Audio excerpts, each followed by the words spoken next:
How you guys doing? We are back again for another Carolina Film Network episode where our question today came from Elaine Layla Hammond. Holla.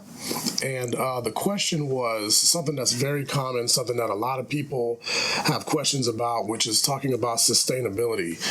They said, let's see. One of the things that stood out to me is that I know I shouldn't plan to make a dime off of any indie film I make, and I don't, but are there any other forms of media where a producer's skill set translates well that, like, pay the bills? So the main gist of the question, it's a very good question. A lot of people don't understand that, you know, it almost pains me to hear stuff like this because people think that, okay, just because it's an independent film, I can't make money off of it. If it's not seen as like some big time success at like Sundance or Tribeca or something like that, that they don't have a probability of getting distributed, or they think that distribution is the only means of making maximum earnings for your film. And that's just not true. No. There's a lot of things that you can do before the production, during the production, and after the production that you can really use to help make money for your film. And so we made a little list of things that are just kind of and this isn't all of them, but these are just certain things that you can do to really, really help you make money for your film. All right. And so, like I said, the subject is going to be on how to make money with an independent film. And here are the main talking points. The first thing is, everywhere you go, all these film festivals that you go to, you need to make sure that you create those relationships, those working relationships, getting people's business cards. Once you get their business cards, a lot of people think, oh, well, you know, they end up in the garbage or something like that. Well, one of the best things that you can do is take that business card, take a photo of it, categorize that in maybe your Google Photos or something like that. Categorize that with all the other business cards that are related to that same business so that you can easily reference them. And then take the emails off of those business cards in those categories and then add them to your email list. And in your email list, that is key. That is key, is building those contacts on your email list. Once you maintain that email list with those categories, you're easily able to reference those for, let's say, if you're doing a project that's, let's say you're doing a documentary and it's about nature or something like that, or maybe the conservation of nature or something like that, and you have a bunch of business cards that you've taken pictures of from different events that you've gone to with the zoo or the gardens or just something related to it, or people that just support the conservation of things like that. So those are key people that you can think about to look for in order for you to get some sort of backing or support. Okay, so maintaining that email list is the first thing. The second thing is, and basically all these things that we're talking about, you can just keep in mind about sponsorship, about whenever people are able to sponsor you. Sponsorship can come in many different forms. It can be monetary, it can be bartering, it could be just taking their product and putting it in the face of your audience and stuff like that. Like, there's a lot of different ways that you can use different types of sponsorship. Okay, so whenever you're writing your script, Okay, so say from the beginning, because a lot of independent filmmakers are actually the writers, the directors, the producers. Like they wear so many hats. We wear so many hats, so that's actually a benefit to us. Okay, that's a lot of less people that you have to sign off on stuff, so to speak. Okay, so keeping that in mind, if you're the writer that's writing your story, or you're helping the writer that's writing a story, y'all kind of putting this project together. Well, one of the things you can think of is, as you're writing it, thinking about different types of products that you can place into your script, different types of things that you can place into your script, location-wise, or let's say props. You have different props, like, okay, I'm doing a period piece where it's like back in the 50s and stuff like that. Well, you can go to different thrift stores and get some products from those thrift stores that have stuff from like back in the 50s, where you can add authenticity to the story. But thinking about their store, bringing attention to their store, they might be able to give you some of those props at a discount rate, or they may be able to barter with you, or talk about their, maybe show an establishing shot of their store, or do a short commercial, anything like that. You know what I'm saying? So thinking about that, the script itself, thinking about some of the things, the lines you can say. Okay, so Christian has a shirt on. Was this in your shirt? The Silver Star. This is Anderson Silva's clothing line. Awesome. So like, I don't have anything on my shirt, but Silver Star. People wearing clothes, or people wearing these. This is memorabilia. What he's wearing is memorabilia. Okay, so these are things that you can look in the future and go, well, if we sell some T-shirts, what are going to be some of the designs that we can use? Well, one of the best designs you can use are little slogans, little lines that you have in your film that people can remember. So if it's like, I don't know, Forrest Gump, life is like a box of chocolates. Run, Forrest, run. Run, Forrest, run. So it's like... In fact, we're actually in the middle of doing this for our next film. Oh, yeah. So it's like, and we have, you have these little lines, these little things that can go on T-shirts and go on hats and things like that, they help you to sell. And this is part of your marketing plan and your marketing strategy. This is part of how you're going to push your film after it's made. Okay, so you have to I can't remember. Somebody was showing me the other day, one filmmaker, I believe they were from California, and had their T-shirt had like a 70s beach party thing going on, and he sold so much memorabilia that he made twice as much what he spent on his film just off of T-shirts and hats. I believe it. We've gone to so many different film festivals where they have T-shirts at the film festival. They have, all kind of different Reedy Reels. merchandising. There you go. You know what I'm saying? This is merchandising. All these things you have to be able to keep in mind in the story development. Okay, like I said, there's so many. Like even it can be as simple as promoting some sort of sports team or promoting something in the film. I'll give you another example right here. I was going to say the easiest one is the Pepsi. Go after soda companies. They're out. So these right here, these are some shades that I got. We went to Reedy Reels Film Festival, and I'm just using this as an example. Can I borrow those? Oh, yeah. See, I just took mine off. Those are my personal shades. And now... I'm merchandising, guys. Boom. What? Boom. So, and if he's wearing that in the film, then that's a note to the company that you're using. That's product placement. It could be as simple as somebody's drinking coffee. They're drinking coffee, and it's a beer koozie. I know this is pretty big. It's not gonna fit. Anyway, give me this. There you go. I'll probably fit in that bottle better. Let me help you out, dog. Appreciate it. Look, I got you, bro. Got you. Boom. Bam. Boom. Look at that. Look at that product placement. Simple as that. Right here. You want to do this one too? What's that? It's a bandana. It's a bandana. No, I'm not gonna rock that. You rock it? No, I'm not gonna rock that. Wrong colors? No. can't do that. There you go. I can't do that because Shout out to Tito's for all of the free product placement. I can't. I'm sorry, I can't rock that. If I rock that, I walk out this door. Something might happen. Hey, what set you with, homie? I don't know. I'll just park up there. Pop, pop, pop. And then what? It's funny because it's like.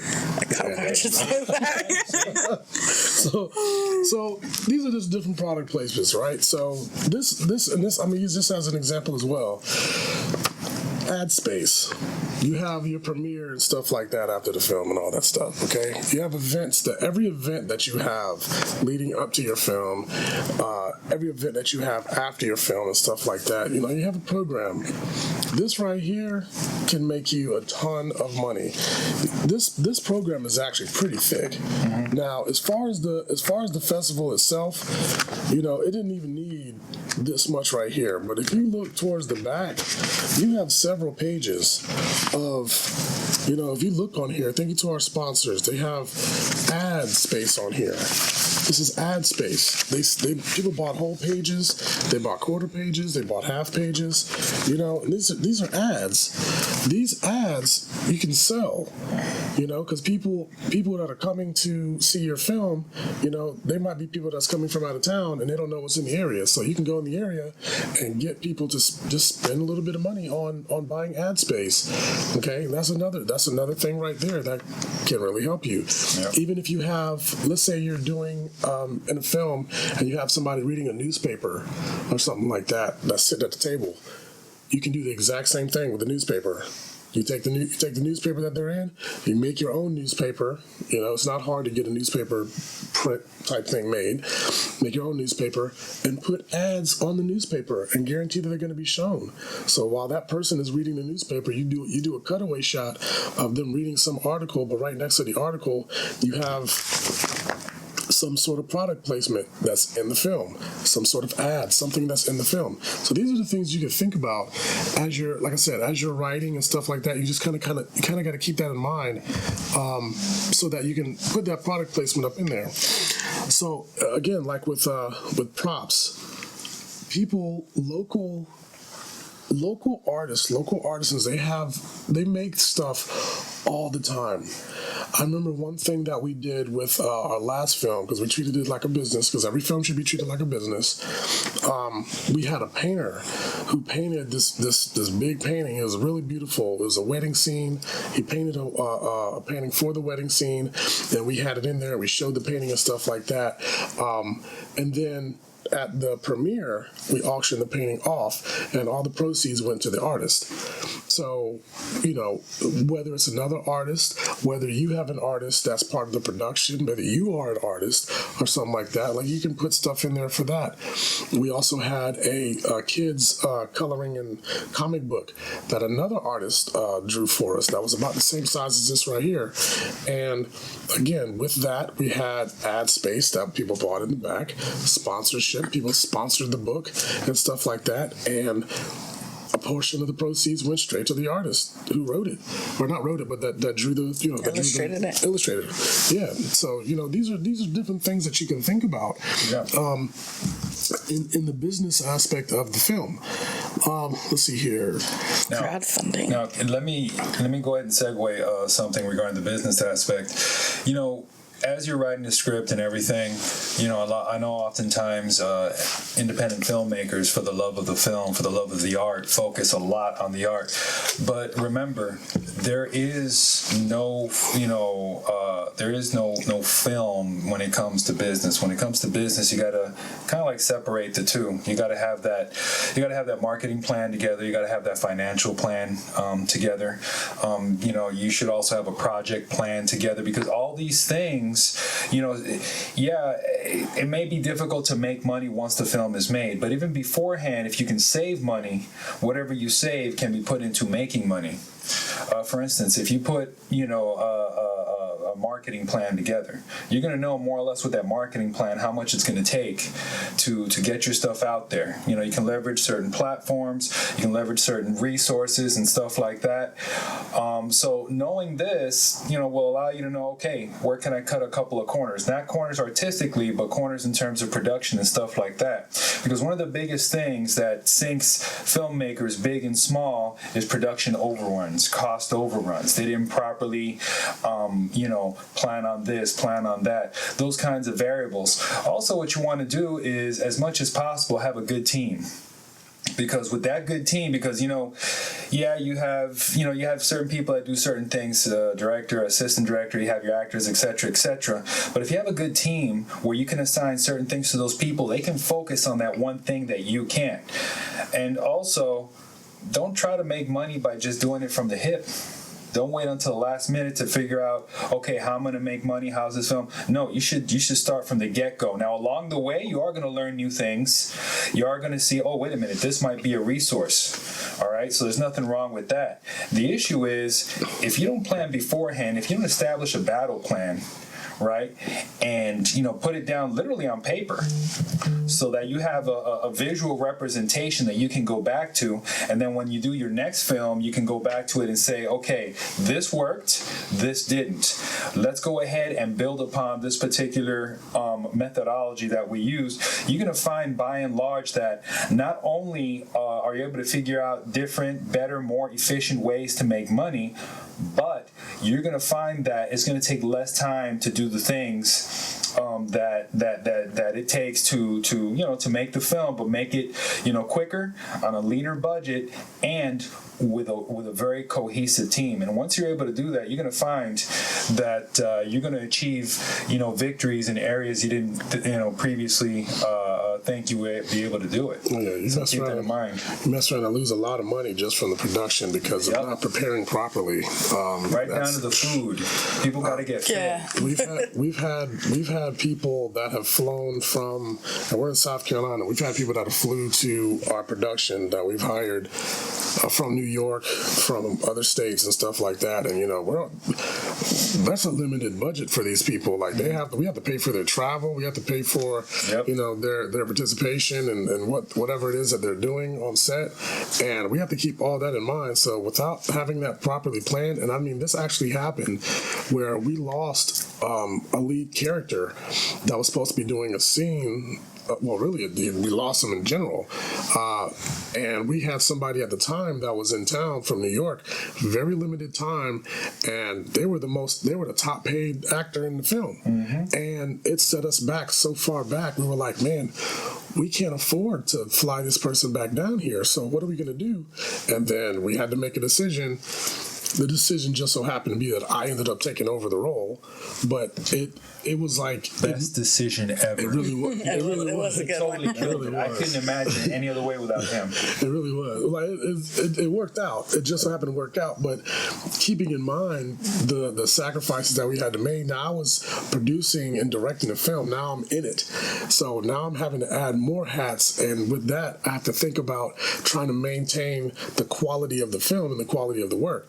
It all worked out, but at the same time, it's like, these things tend to happen, so you have to have a contingency plan for all of those things. If you can, afford to have understudies or people that are alternatives or, things like that, you have to have these things in place ahead of time.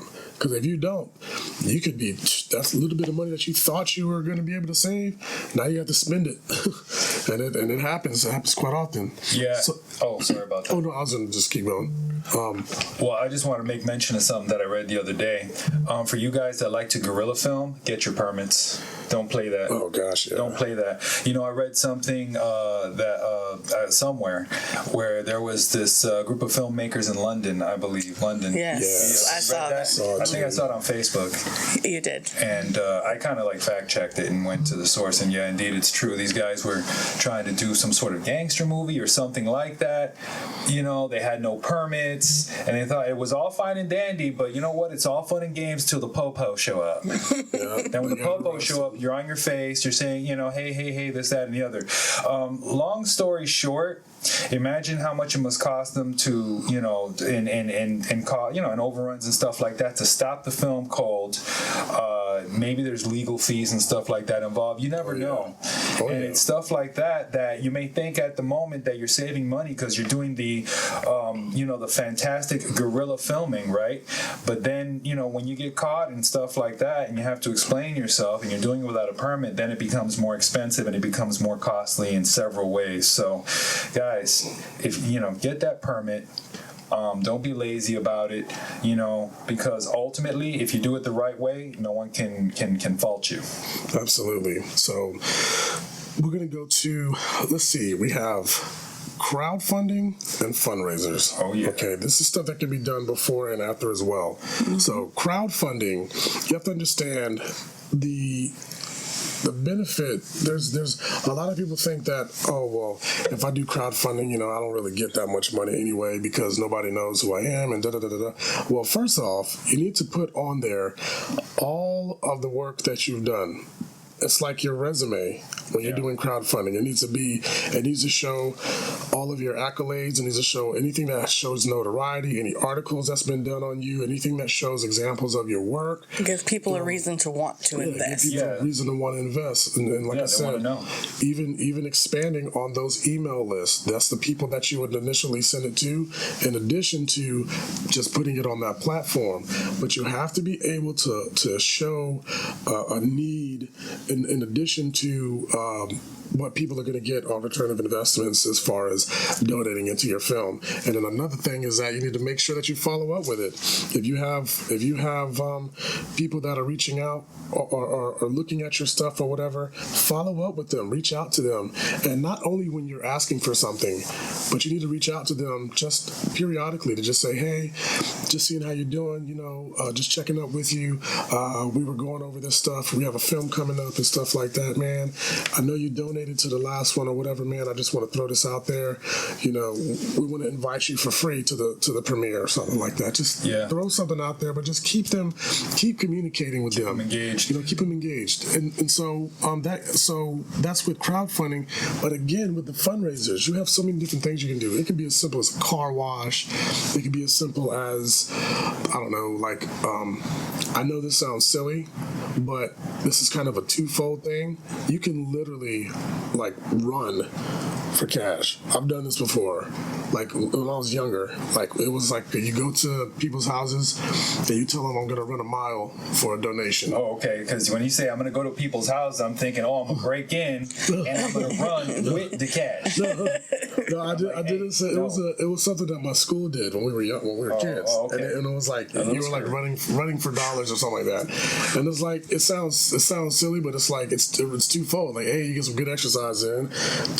B, a portion of the proceeds goes to a nonprofit or something like that. I think with that, what we did, it was like a disabled organization. It was like for handicapped people. It was like, and we were running for them, so to speak, and we donated a portion of the proceeds to them, and then we did it for school. So you can do something like that, and all you're doing is running, and that's good for donations. I guess it's as simple as that. But go ahead.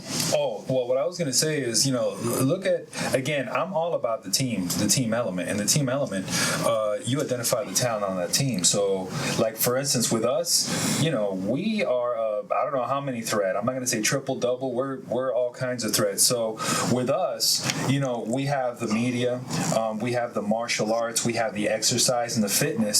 So there's a lot of talent on this team where I can say, okay, if you donate X amount of dollars, you get a certificate for, free 1 week fitness or for a free month of training or whatnot, or, you could be cast in the movie.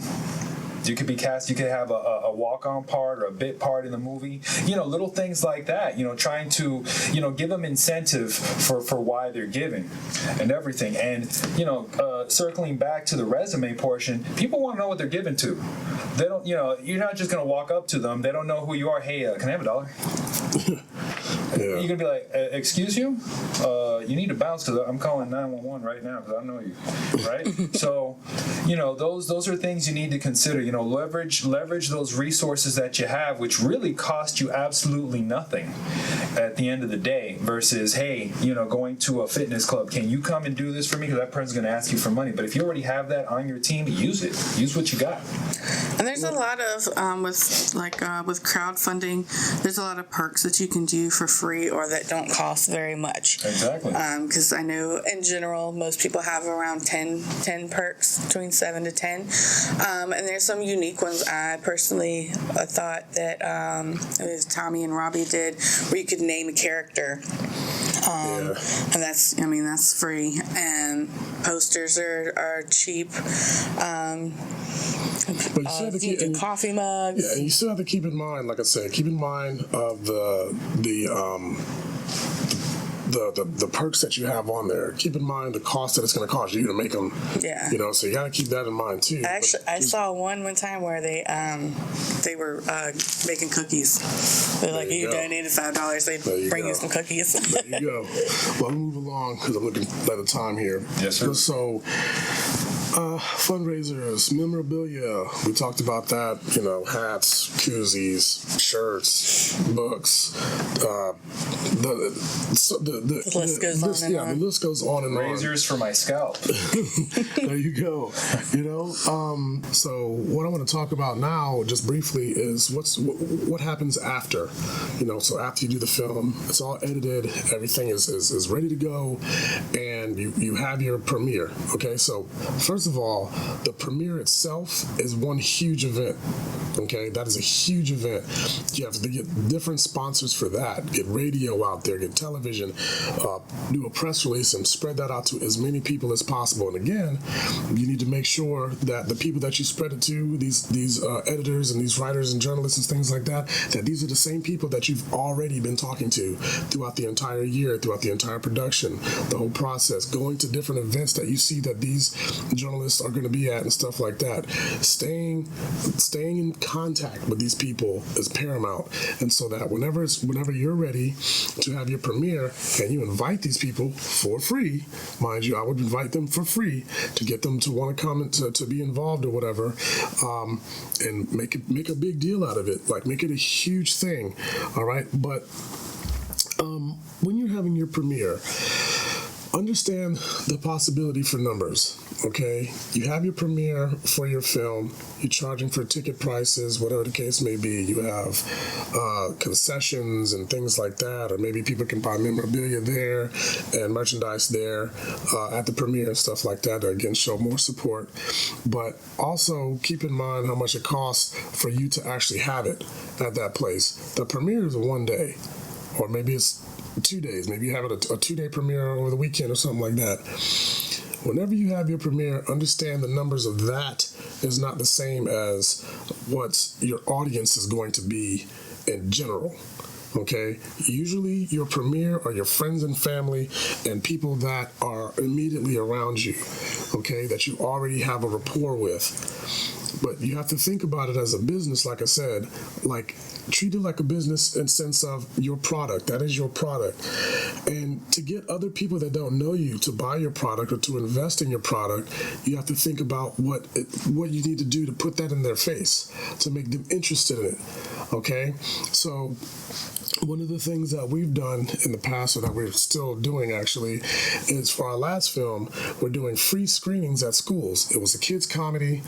On a business level, it made so much sense. Kids' comedy, put it in the face of kids.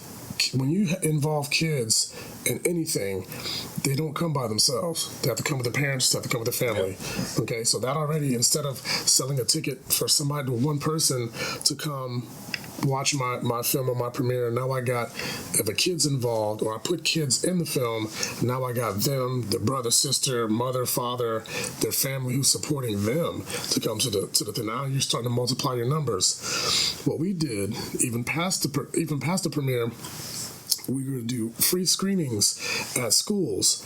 So the screenings themselves are for free at schools, at all the different schools that the kids are involved in or that they go to.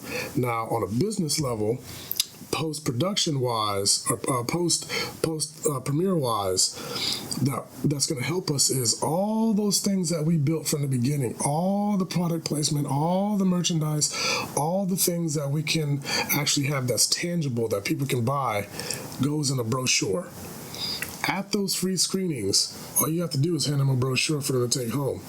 They've already built the excitement because of seeing the films and being able to get autographs, posters, and everything else for free at the schools and stuff like that. But at the same time, now they have a brochure to come back home with them. They're not buying anything right there. Their parents will when they go, I want this because I'm excited about it, this, that, and the third. That's the mindset that you have to have, okay?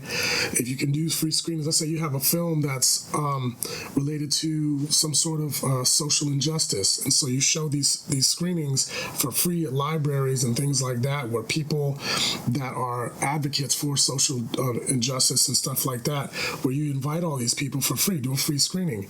When they're there, hand them a brochure, hand them, all the products. Or have memorabilia there. Have memorabilia there and all that stuff, and you just give it to them right then and there. They don't necessarily have to invest right away, but it gives them a chance to see the product and say, I support this. I believe in what they're doing. I will invest. And to get other people engaged too, because these are people that know people, especially if they're in a certain position. Absolutely. Whether it be in government, whether it be in business. So one thing that a lot of people do, of course, when they go to film festivals and they network and they try to win awards and stuff like that for their films, and then they, like I said, they hope to get distribution of some sort. A lot of distribution that they get might be online, DVDs and stuff like that, and it's really difficult to distribute it in theaters commercially. Well, one thing you can think about is there's a couple different methods. One of them is called four-walling. So when you're four-walling, you're actually renting the space. You go to however many theaters that you want to premiere your film in for however long. Let's say you want to premiere it for like a week or for a weekend or something like that. Well, you're going to pay for that space, and you can either rent that space where they have a flat rental fee for that particular theater, or maybe you work out some sort of deal where it's like a 50-50 split, where they take half of the box office sales and stuff, and then you take the other half. There's a lot of different things you can do, but like I said, four-walling is you're investing into the theaters themselves, and then just hopefully selling tickets and everything else to try to make money off of it. But it's a method that's been used plenty of times, but understand that can become extremely expensive. A lot of money goes into paying for a theater, just to rent a theater for a specific amount of time. And when you start multiplying that by days, weeks, showings and stuff like that, that's a lot. Especially if people don't know about your film, because now you got to think about the marketing and promoting of that in that area. Yeah. Okay, so all those things can add up. So, but it's done. People do it all the time. With what we're actually doing, and I know we've mentioned this before, but we actually have an independent distribution line that's going to be in select theaters to distribute films in select theaters on our line, and we're starting that in 2020. We already have 8 theaters now, and we're building on that list now. We're still in talks with a lot of other theaters about this line. So keeping that in mind, that the whole purpose of it is to help independent filmmakers actually get their films out there, so they don't even have to four-wall. Like we assume all the expenses, all the the conversions, everything that we got to do, we do. Okay, and we're doing this for independent filmmakers across the globe. All right, so this is a little plug or whatever, but a shameless plug. Shame here. Even though I'm wearing these glasses, so you might not recognize me, it is shameless. So thinking about that, after that you have your DVDs. Okay, there's a lot of DVD companies or even you can do it yourself, of making DVDs. And it's like the whole trunk method, selling DVDs out of your trunk. Oh, yeah. Putting them in gas stations, putting them in mom and pop stores, stuff like that. You know, traveling and putting them out there, or actually getting them to working out a deal with like some local department store, Walmart, something like that, or whatever. You know, DVD sales. Yeah. Again, people have to be looking for it for the most part. But investing in booths for events and investing in displays of your film will make it stand out. A lot of people don't think about that. They're like, okay, I got DVD sales, I got a distribution deal, and they're gonna put my film on DVDs and then go to streaming and all this, that, and the third. Well, you have to present it. Mm-hmm. If people aren't looking for your stuff, you have to be able to present it to where they can look at it and go, walking by that and go, oh, what's that? Well, that's a new movie that came out. I know, because it's a display. It's a whole display that separates it from the masses of other DVDs. Like when you go to Walmart, if you go to most of the Walmarts that I've been to, if I'm looking for a movie, I have to like look it up, because going out there and looking how it's never in order. They never have it in order. It sucks trying to find a movie. And you know what I'm saying? And it's like, but those displays where they have the new movies that come out, they got their own display where it's like stacked up right there, and the only thing in that display is that movie, and they got great graphics and all that stuff. That stuff is worth investing in. That same display you can bring with you, creating a booth where you have a table and a booth with the backdrop and all that stuff, going to different like cons, or going to different events, going to fashion shows, going to any kind of vending space that you can get that vendor space, have your display, make it look really nice, make it look very strong. And if you need to get someone to advise you on how to put it all together, then ask for help. You know what I'm saying? Ask for help and get it done. But I'm telling you right now, it will be an investment that will come back tenfold. Yeah. Tenfold. I guarantee it. And, you know, remember, track everything. You know, I'm really into tracking stuff. You know, put together a checklist of all the materials and the items that you're going to need to take with you, so nothing is forgotten, and so that you can reproduce the exact same display, the exact same, format and everything, no matter where you go. Because one thing that people appreciate is continuity. You know, so if you go to one place and it's one way, then you go to another place another way. You know, you're going to start confusing people. So you want that continuity. So remember to track your stuff. And also, when you first start doing this stuff, you're not going to make any money. I'm not here to lie to you. You're not going to make a dime most of the time. But what you are going to do is you're going to establish your brand, and establish your footprint. People are going to start appreciating your filmmaking style, and before you know it, people are going to start looking for your stuff. So just keep track of what you do. Keep track of your ROI, your profit and loss, and stuff like that. Look at those areas and start making little tweaks and stuff like that for every single project that you do. And then before you know it, you're going to establish a following, and that following, if you stay on your grind, that's what's going to is going to continue to grow. But the key thing is stay on your grind. Have that continuity, and continue doing what you're doing. Don't be discouraged, because before you know it, you will succeed. Absolutely. And like I said, we've done it. We hit up our own hiccups. Nobody's perfect. This isn't a set model, because not all films are the same, and not all areas are the same as far as like demographics, where you live, all that you have to keep in mind. But even then, you have to take your product, establish your avatar for your product. Who's my most perfect client for this product? And I mean, break that down. What are their interests? What do they like? What do they frequent? Where do they shop? Everything. Yep. And you create that avatar, that made up thing, that entity that's a perfect client for you, the perfect audience member, or whatever you want to call it. Create that and focus your attention on not just that, but make sure that person has every bit, everything that you can have that's desirable to that person. Establish that into your business model. Yeah, for instance, Shenanigans. We put together, there is a little comic book, a little coloring book, and stuff like that. Why? Because it was kids. Oh yeah. You know, you're not going to give a kid a coffee mug and say, "Here, kid, run with it." Ask your parents. I mean, so that's the type of stuff you have to be looking at. All right. So one thing that we did recently, last weekend, we went to Reedy Reels. I think that's a shirt. You want to talk about Reedy Reels? Sure. It's in Greenville, South Carolina. It's their 5th year. I think it was a 3-day festival. We made it for Sunday and watched some great independent films from South Carolina and all over. So this is their pamphlet that we used, and we did some interviews with the directors and then with some of the filmmakers. It was a great time. What'd you like the most about it?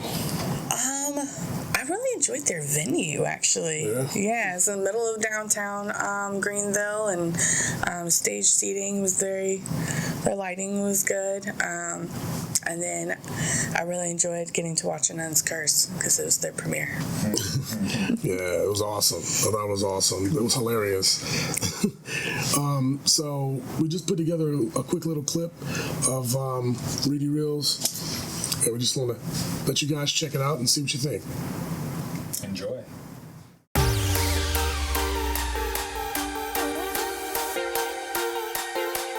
Good afternoon, guys. I'm Andrew Gadgetar with Carolina Film Network. I'm here at Reedy Reels Film Festival. And I'd just like you guys to introduce yourselves and tell me your involvement with the festival. Thank you for coming. My name is Ken C. Mike and I are, along with 2 colleagues, are the founders. This is our 5th year. We're really glad to have you visit with us downtown Greenville. We had a record number of submissions this year, 174 from 21 countries around the world. And Mike is one of our experts on getting the social media and stuff out. So I'll let him. Yeah, I'm Mike Giordano, one of the co-founders, as Ken mentioned, and I really like the way you said Reedy Reels. The alliteration is what we're going for here. Yes. Can you give a little background about Reedy Reels and where it came from? Yeah, Reedy Reels came out of the brains of this guy and myself and a couple other people. We were trying to come up with a cool name for a film festival, and I thought because it's Greenville, we should have Screenville. And then somebody else said, no, Reedy Reels sounds better, and then we ended up going with Reedy Reels, and it's great because we like to say we're really ready for Reedy Reels, and that way everybody kind of gets into it, and it's just kind of a fun thing to say because a lot of people trip over it, they can't really say it. And although somebody the other day told me we should say we are really reedy for Reedy Reels. So we may end up changing in the future. Who knows? Got you. And so as far as there's a lot of film festivals that's coming out of the Carolinas. Of course, this is a big economic boost for the economy here in the Carolinas. And as far as reaching out to people, letting them know the importance of coming to these film festivals and frequenting them on a regular basis, what would you say advice would be to people, or just kind of that call to action to tell people why it's so important to come to these festivals? Right. We like to say we're like Forrest Gump, right? You never know what you're going to get when you come to an independent film festival. And that's the beauty of independent film versus going to the theaters to see the big major box office flicks.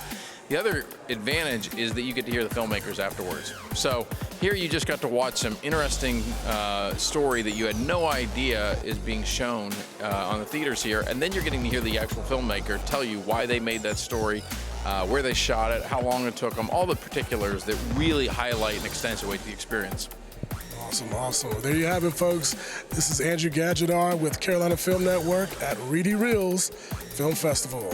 Are you really ready? I'm really ready. I have with me Mr. Rick Veal. He is a veteran, and he is also a screenwriter. And if you would, just let us know, tell us how much you are enjoying your experience here at Reedy Reels. Well, so far it's been good. I've enjoyed myself and met a lot of interesting folks and hope to meet some more. Awesome. How long have you been writing? I started writing about 10 years ago during a recovery period after a health crisis. Really? And how long did you serve? I served 6 years. Awesome. I'm also a veteran, so I just want to say thank you for your service. And what's the name of your screenplay that's in the festival? My series is right here. It's the epic saga of the Master of White Hall, and it's a paranormal romance that is set in Charleston. And I began writing, like I said, during my recovery process. and I've enjoyed writing or reading vampire tales all my life. And my feeling was, thanks to Anne Rice, New Orleans has had a lock on vampires for the last 40 years.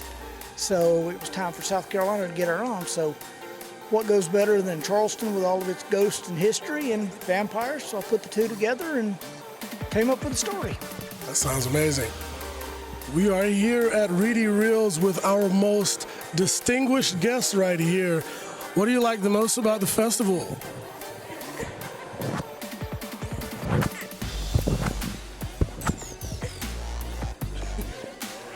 You heard it here first. This is the most amazing event ever. He's a future aspiring filmmaker and actor, right, Carter? He hasn't said much yet, just dada and mama, but we expect to expand his vocabulary here soon, right? Filmmaker in training right here. This is awesome. That's right. And we're back over here at Reedy Reels Film Festival in Greenville, South Carolina. And I have another filmmaker here with me. Why don't you tell everybody what your name is, what the name of your film was, and what role you played in that film? Hi, I'm Patrick Rutledge, Pat X. I filmed Chase, I directed it, as well as Cole Connor. And yeah, we're just trying to shed light on local music artists and some of the things we go through. All right, and when did it screen? It screened about 5-10 minutes ago.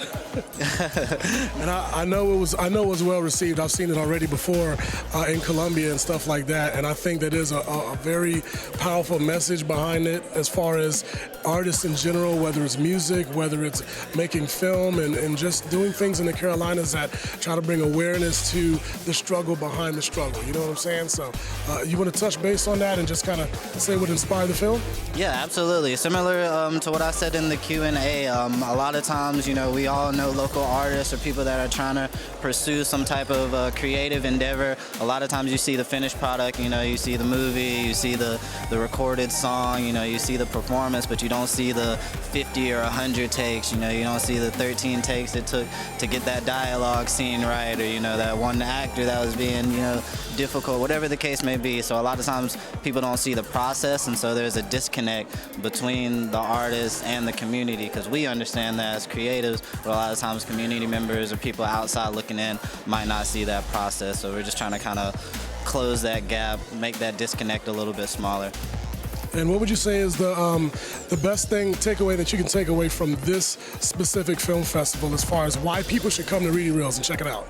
I would definitely say similar to why you should just come to the Carolinas, period. A lot of times we're overlooked in the creative atmosphere. Even myself, being from South Carolina, coming here, I was thoroughly impressed by, the quality of films, the message, how many filmmakers were here. So yeah, just supporting the creative endeavors of South Carolina, period. Reedy Films, other film festivals, showcases, all that. There's a lot of talent here. All right, again, I thank you so much for giving us your time. And here we go, back to Reedy Reels. All right, back here again at Reedy Reels. They just got done finishing a block and everybody is crowding the halls.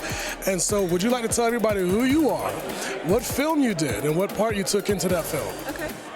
I'm Shantae Collet, and I'm here with my first screenplay, Two Peas in a Pod. And I produced it and starred in it. And so I was very fortunate to have some very good friends here in Greenville that decided to trust in me and have faith and work with me and help me out with it. We showed last night. We premiered a couple of weeks ago, and then we premiered here in South Carolina last night. And I'm very proud of it, very proud of the work that all my friends and my cast and crew did. Now, a little birdie told us earlier that everything you touch turns to gold when it comes to film. So I have no doubt that it was very well received, and I heard nothing but great things about it. Well, I'm in shock. Yes. I need to meet this little birdie. Hi, my name is Gail Shields. I'm the writer and director of Closely Detached. So I pretty much wrote it, directed, and cast it. And right here, this is Destiny. She's my producer. I'm Destiny Macon. I was the line producer, craft services, PA. I was everything on Gail's movie, basically. Pretty much wearing a jack of all trades, wearing all hats, as we all do all the time, right? So what's y'all's favorite part about the festival so far? What do you enjoy the most about it? I just like seeing different people work. and just seeing people's creativity and everybody getting together in one place to watch everybody movies. For most film festivals, like 1,000 different places, so you don't catch everybody movie. And here is like one spot, so you'll definitely be able to watch everybody's stuff, which is pretty cool.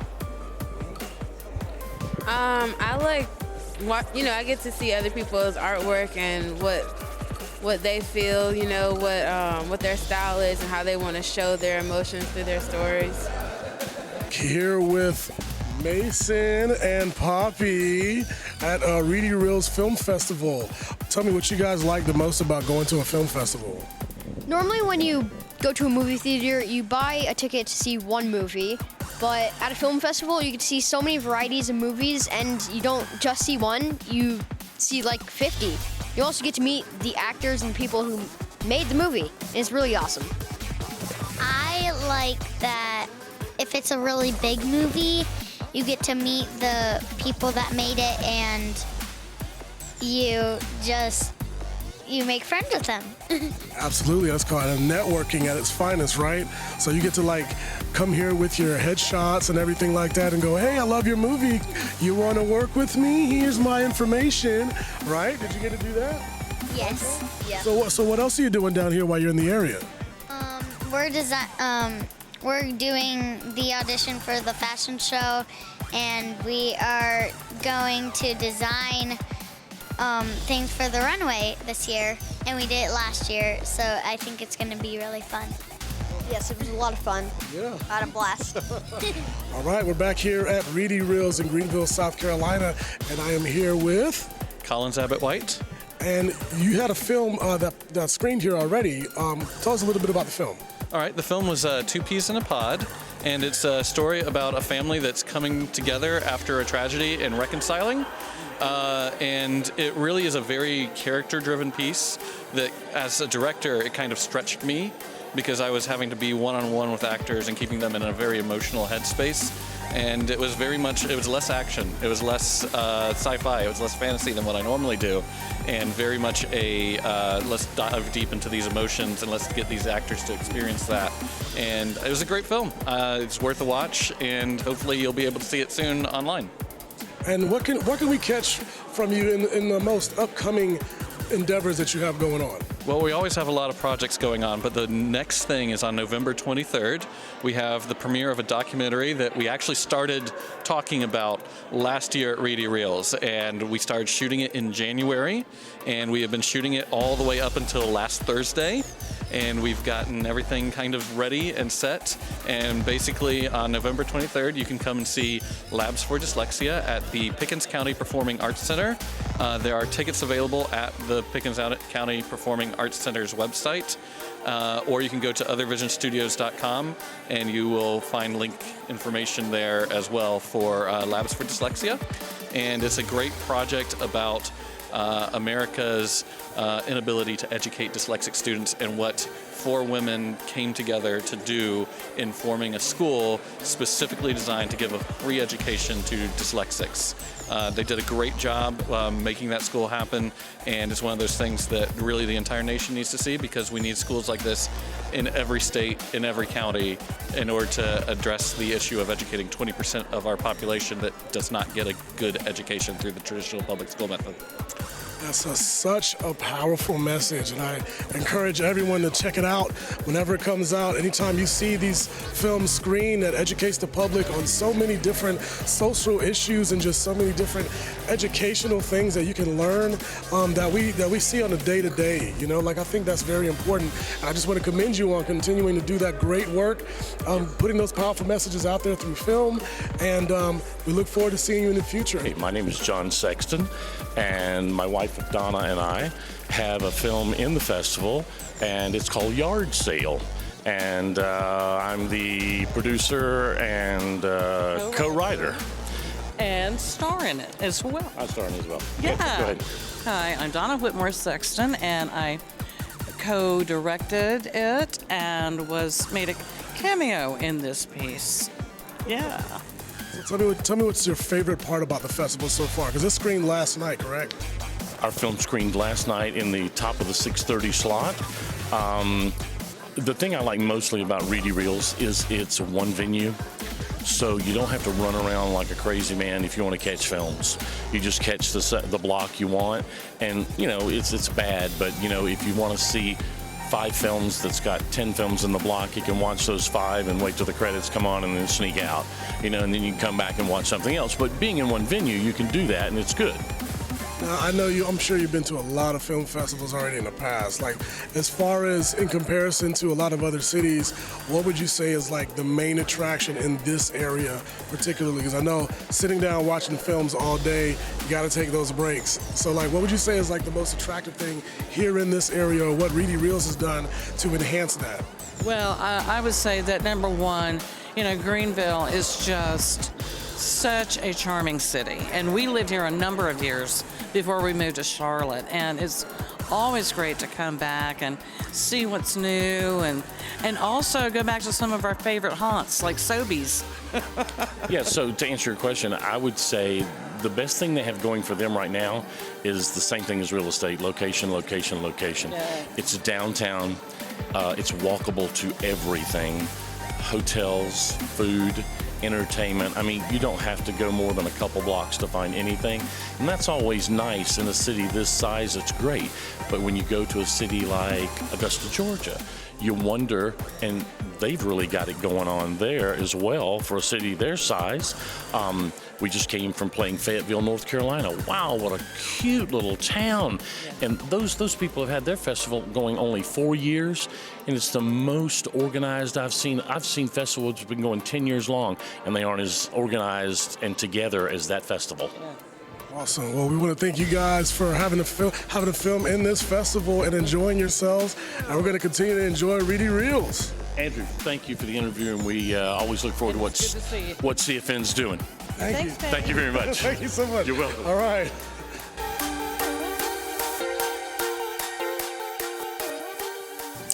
Thank you for joining us today for episode 3. I hope you liked it. Make sure to subscribe and hit the bell. You can reach us at Carolina Film Network, npo.org. And make sure to send us some questions so that we can answer them for you in our upcoming episodes. Thank you. Have a great day.